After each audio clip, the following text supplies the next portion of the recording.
Դա ինչ, ես ու Դավիթը հագեցած, տրամադրությունը կրկնակի բարձրացած վերադարձանք տաղավար եւ շարունակելու ենք եթերը եւ այս պահի համար մենք նախատեսել ենք մշակութային թեմայի մասին խոսել, քանի որ Երևանը արդեն մեկ շաբաթ է ապրում է մշակութային կյանքով, իսկ մասնավորապես ապրիլի 21-ից մեկնարկել է մինչև մայիսի 8-ը Երևանում եւ Աբովյանում Արմոնո 23-րդ միջազգային թատերական փառատոնը եւ այսպես պարզապես չեմ ասում այս ամենը, որովհետև մեր տաղավարում հյուրերն են, նրանք եկել են, որպեսզի միասին խոսենք փառատոնի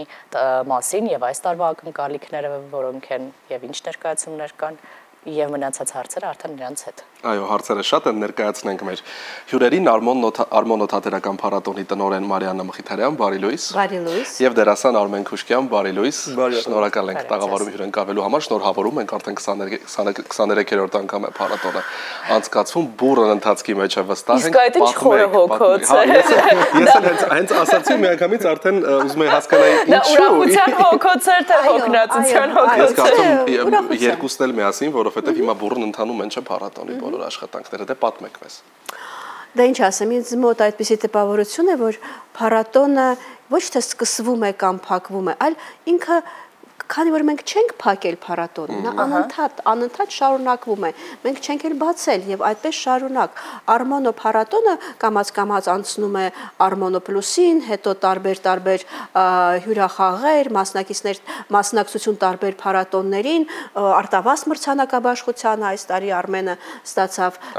հատուկ մրցանակ արտավազդի իր մոնո ներկայացա, այո, որովհետեւ Արմոնո փառատոնը ունի նաեւ իր նախագծեր եւ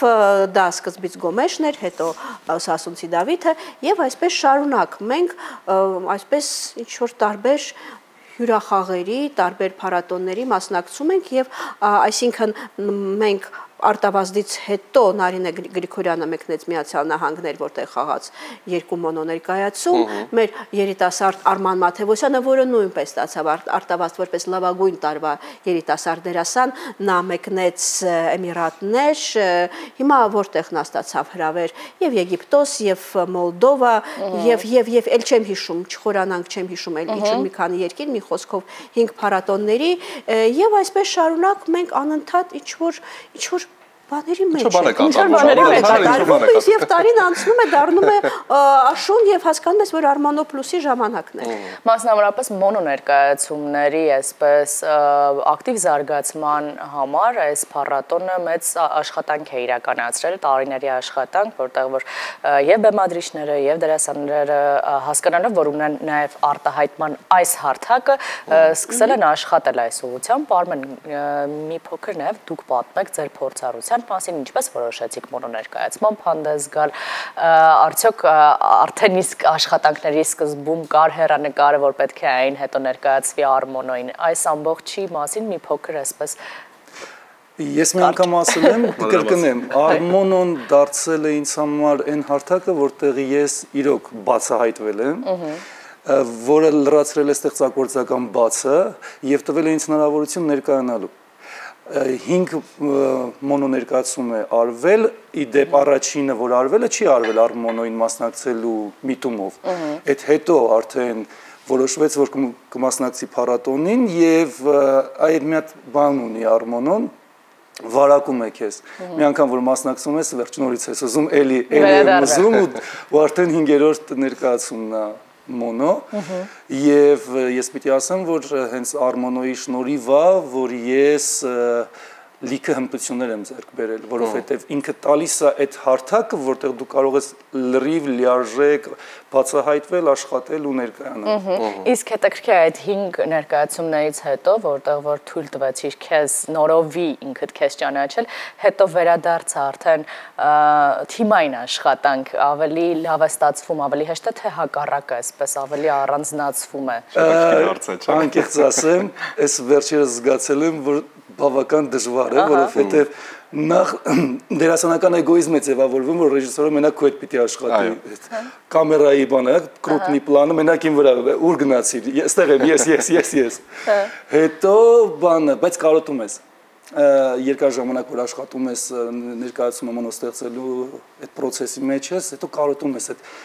պարտներական աշխատանքին հանգերական իր պաստալու այդ process-ը սկսում է կարոտ առաջացնել, բայց մեկը sense ինքը մեկ էլ այդ դերասանական եսը դուրս է գալիս ասում մեկին փոխ լրացնում են եւ ամեն դեպքում զարգացման Արմենի համար Սասունցի Դավիթ ներկայացումը դարձավ տենց շրջադարձային եւ իրոք դա ինձ թվում է թե մեր ազգի համար, թե փառատոնի համար, թե ինչու՞ չէ նաեւ Արմենի համար շատ կարեւոր է եւ մենք կարծում եմ այս մինչև սեպտեմբեր չի լինի Երևանում ներկայացում, այդպես որ շտապեք ապրիլի 30-ին 7:30 երեկոյան Մհեր Մկրտչյանի արտիստական թատրոնում կլինի այս գարնանային փուլի վերջին ներկայացումը, այսպես որ շտապեք տեսնել Արմեն Քուշկյանին այդ փայլուն դերակատարմամբ։ Նարինե Գրիգորյանի բեմադրությամբ, այո։ Պիտի շտապենք, սա շատ ճիշտ կոչ է, պիտի հնարավորությունը բաց չթողնենք, բայց նաև ասենք մեր հեռուստադիտողներին, թե ինչ այլ ներկայացումներ կան ընդգրկված փառատոնում, որոնք դեռ գուցե կարելի է հասնել, այո, մենք կունենանք տարբեր ներկայացումներ դրսից, այսինքն դա կլինի եւ Լեհաստան, Ֆրանսիա, Գերմանիա, Վրաստան, Ռուսաստան, Իրան, Ռումինիա, այդ ներկայացումները շատ հետաքրքիր են, մեր ներկայացումները նույնպես շատ ակտիվ երիտասարդները եւ հոգով երիտասարդները կմասնակցեն մեր փառատոնին եւ այդպես որ շտապեք կարելի է դա տեսնել մեր Facebook-յան էջում, Instagram-յան էջերում, կայքում եւ այլն տարբեր տեղերում, այդպես որ այն հանդիսատեսը ով կուզենա դիտել ներկայացումը անպայման կդիտի։ Ձեզ համար կա որևէ առանձնահատուկ ներկայացում, գուցե այդքան էլ ճիշտ հարց չէ։ Ես շուրջը ծածկացրեցի, Ինձ հետաքրքիր է կա որևէ ներկայացում, հենց միջազգային ներկայացումներից, որոնք յուրախաղով այստեղ են, որը դուք կառանձնացնեք, կասեք այսա պարտադիր պետք է տեսնել։ Որովհետև այն ինչ որ մենք մեզ մոտ ունենք, մենք տարվա ընթացքում էլ հնարավորություն ունենք տեսնելու, իսկ այն ինչ որ գալիս է դրսից։ Ինձ թվում է թե Գերմանիայի չէ, այդ 7 ներկայացումները ինձ թվում է բոլորը իրենք ընտրված են այսպես հատուկենտ եւ ինձ թվում է մեր հանդիսատեսի համար, թատերասեր հանդիսատեսի համար դա կլինեն իրոք շատ հետաքրքիր ներկայացումներ, որովհետեւ դա Արմոնոն բացի դրանից, որ հարթակ է, որ դրամադրում է մերոնց, որպեսզի իրենք փայլեն, հարթակ է, որը հնարավորություն է տալիս մեր հանդիսատեսին փոքր ֆորմատով տեսնել այն, ինչ կատարվում է դրսում։ Այն տենդենսները ժամանակակից թատրոնի, որոնք կան դրսում, այդպես որ հետևեք, դա իրոք հետաքրքիր ներկայացումներ են։ Լավ։ Դիվանագիտական պատասխաններ, պետք է բոլոր ներկայացումները դիտել, արդեն առաջին շաբաթը այսպես հագեցած ծրագրով անցավ, առաջիկայում ունենք եւս 10 օր, եթե չեմ սխալվում։ Կան հանդիպումներ նաև նշանակված վարպետաց դասեր, թե միայն ներկայացումներ են լինելու։ Չէ, այս մի փուլը միայն ներկայացումներ կլինեն եւ ես հույս ունեմ, որ այո, մի քանի ներկայացում, որովհետեւ Արմոնո փառատոնը սիրում է, որ իր նախագծերը դուրս են գալիս Հայաստանից։ Աստված առաջ։ Եվ խոսենք նաև տարեվերջին մոտ իրադարձություններին մասին, ինչ է սպասվում նաև Աշնանը։ Արմոնո պլյուսի մասին նաև այո կարող ենք խոսել։ Դե Աշնանը ինձ թվում է ես առիթ կունենամ գալ ձեզ մոտ եւ խոսել Աշնանը, ինչ կլինի Աշնանը։ Հիմա առայժմ գիտեք ինչ step by step եկեք շարժվենք, քայլ առ քայլ, որ այս մի փառատոնը հիմա նորմալ ամեն ինչով, բոլոր հյուրերով, ամեն ինչով նորմալ ընթանա, նորմալ ընթացք ստանա եւ հետո մենք կանրադառնանք արդեն աշնանային փուլին։ Եվ խոսենք փորձի փոխանակման մասին, ինչ է կատարվում փառատոնի օրերին միջազգային հյուրերի եւ մեր տեղական բեմադրիչների, դերասանների հարաբերություններում։ Արդյոք ձևավորվում են նոր համագործակցություններ,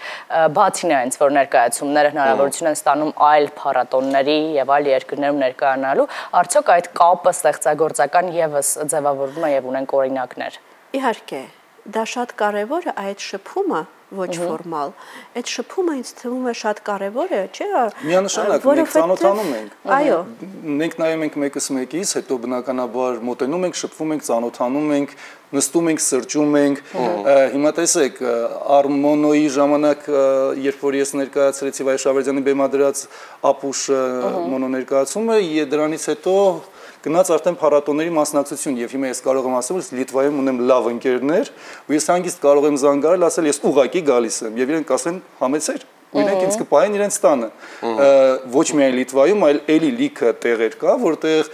այդ մի ծանոթությունից սկսվել է մի ամբողջ ծանոթության շղթա եւ արվեստի մարդիկ եւ ոչ արվեստի մարդիկ, այսինքն սա բացի ներկայանալու հարթակից նաեւ շփման ու ծանոթության հնարավորություն է ստեղծում։ Եվ բացի դրանից դա ստեղծում է մի այդպիսի խումբ մարդկանց, ովքեր սիրահարվում են Հայաստանին, սիրում են Հայաստանը եւ գնում են իրենց երկրներ ու ասում են դա հրաշք երկիր է։ Եվ դրանով, այո, մենք նույնպես կատարում ենք, ես կարծում եմ Հայաստանի համար շատ կարևոր մի դեր, որ մենք ստեղծում ենք դեսպաններ, մշակութային դեսպաններ, եւ բացի այն ներկայացումներից, որոնք ցուցադրվում են ուրիշ երկրներում, մենք ստեղծում ենք այն մարդկանց, ովքեր սիրահարված են Հայաստանում։ Եվ դա ստեղծում է այդպիսի մի դաշտ, որ մեր երկիրը վաու վերջն է։ Այո։ Հենց այսպես վաուով էլ պիտի ավարտենք այս հարցազրույցը, մենք իհարկե փորձեցինք սիրելի հեռուստադիտողներ հնարավորինս շատ տեղեկատվություն կորզել նաև առաջիկա ծրագրերից, բայց իսկ խաղացանկին ավելի մանրամասն ծանոթանալու համար կարող եք արդեն հետևել էջերին եւ ծանոթանալ թե ինչ է սպասվում։ Իրավացիորեն ասեց, որ պիտի այսպես քայլ առ քայլ ամեն ինչով շարժվենք, այնպես որ հիմա քանի դեռ ժամանակ ունենք, փորձում ենք վայելել եւ ներկա գտնվել բոլոր ներկայացումներին, դրանց մասին ծանոթանալով իհարկե Instagram-յան եւ այլ էջերում, իսկ ապագայում վստահաբար առիթ կունենանք ձեզ հյուրընկալել եւ խոսելու արդեն առաջիկա ծրագրերից։ Հաջողություն ենք մաղթում, դեռ 10 օր էլ կա, փառատոնին անխափան ընթացք եւ ձեզ լավորենք իհարկե մաղթում, մենք շարունակում ենք եթերը երաժշտությամբ։